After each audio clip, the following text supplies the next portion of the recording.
Brian Voss is a legend of the game and had an incredibly long and successful career, winning 25 PBA titles. The majority of his success came in the 90s, where he won 12 titles, and during the period of 1987 to 1998, he went on a streak where he won at least one title for 12 straight seasons. The PBA record is currently 17 straight seasons, which is held by Walter Ray Williams Jr. But his winning streak would end in 1999 due to the fact he had a broken wrist, otherwise it could have easily continued further. But his next title wouldn't come until 2002, and from there his career certainly started to wind down. Voss lost his PBA Tour exemption after the 06-07 season, but was reinstated as an exempt player for the 2009 to 2010 season. In that season, Voss won his 25th Tour title at age 51, a mixed doubles event with Deandra Asbati. This meant he was then an exempt player for the 2010-2011 Tour season, which made him the oldest exempt player on tour at that time at 52 years of age. But this ended what was a fantastic career, and 25 titles shows both his dominance during his prime as well as his incredible longevity. But in this video, we're going to be looking at the times when things didn't go so well for Brian Voss. I've chosen what I think are his worst ever moments on TV, so without further ado, let's start with today's list with number 3. The 2004 US Open. Not a sound to be heard. Until the release, it's high. Almost had the big four. This is not an easy shot at all. Match all even. Please. Oh! He got it! Yeah! Can you believe that? Brian Voss! The 7-10 last night, and now this one. Let's talk about 4, 6, 7. They all go down. Rounds, position play. 7-10. Can you believe it? Think I can get that? Oh my God! What are the odds? Brian, the odds are monumentally against this happening. He did it last night, remember? Astronomical. Convert 7-10 on television. What do you think? Oh. No help there, 7.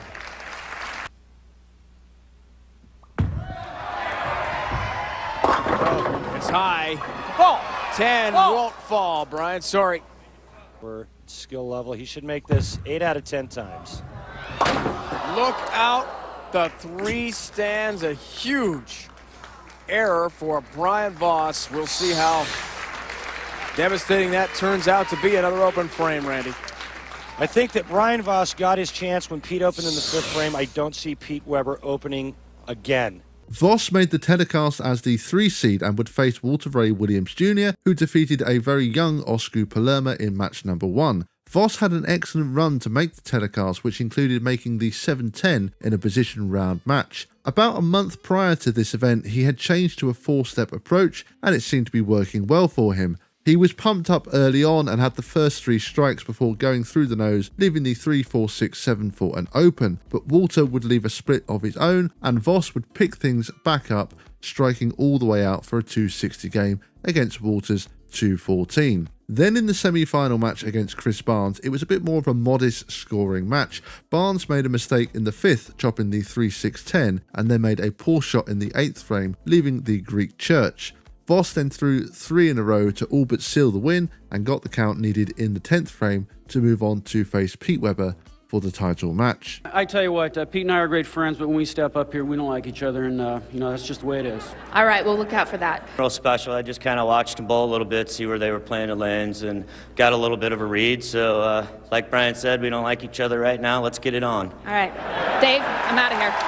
Unfortunately, this is where things started to go a little bit wrong for Voss. Pete had the front 4 and Voss had the first 3 strikes before Voss went through the nose and left the 4-6-7, but incredibly, he did manage to convert this. This is an incredibly rare conversion and it was pretty amazing to watch. But what makes this even more incredible is on his very next shot, he left a pocket 7-10, and even though he made this the previous evening, he wasn't able to convert it this time. Weber then left a split himself, which kept things very close, but Voss made a couple of bad shots, including a shot that was inside that left him the 3-10, which he missed, and another shot on the left lane that went light. The baby split miss was key though, as it allowed Pete to take the lead and he would close out the match.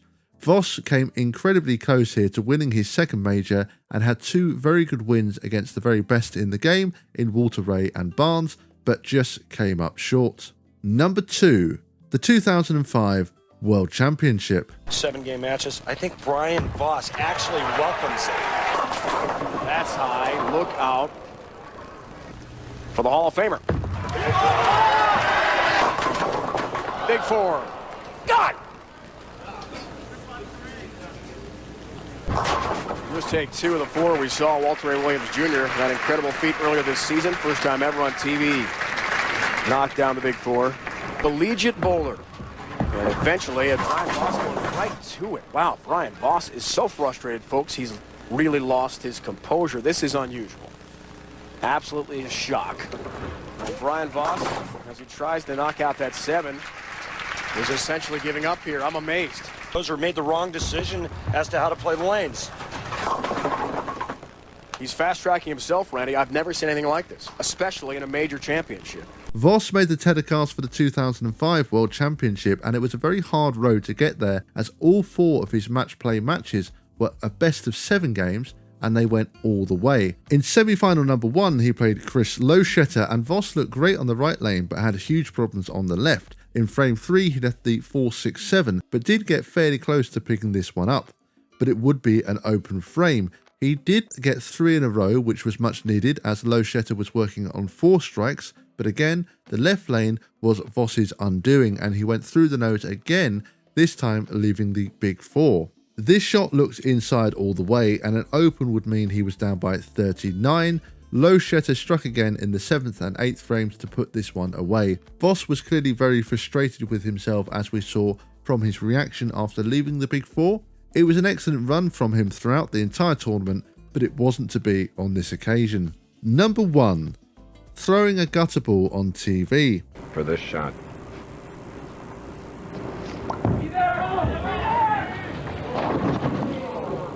Does not get back to the pocket.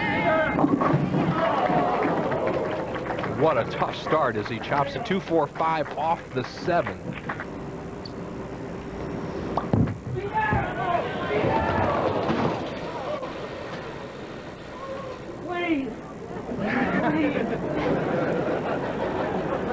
Well, we saw Wayne Webb send one off into the moat, and here Brian Voss throwing the ball over. The second arrow kind of hangs in the thumb. He slips on to what we kind of call the out of bounds here on the Pro Bowlers Tour, and that's what makes that outside unplayable. Voss didn't really have the best of starts, leaving the 2-4-5-7, which he could not spare, but it would get even worse in frame 5 when he threw his first shot in the gutter. On this pattern, there was no recovery on the outside, so this one had no chance of coming back, but Voss did manage to make the spare, and he was working on a strike, so he didn't lose count and was only down by 10. In the 7th frame on the right lane, he actually moved in front of the ball return, but this adjustment didn't pay off, and he went light and chopped the spare.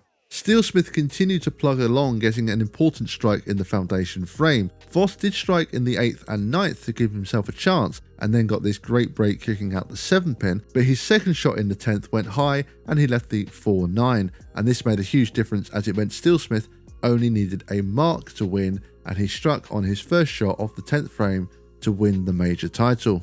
And there we have it. Those were what I thought were Brian Voss's worst ever moments on TV, but perhaps you feel there were some other moments that could have made this list, and if that's the case, then feel free to let me know in the comment section below. As always, I always love hearing your video ideas, and there'll be more of these best and worst moments videos coming your way very soon. That's going to be all from me for today, and as always, thank you bowling fans, and see you all next time.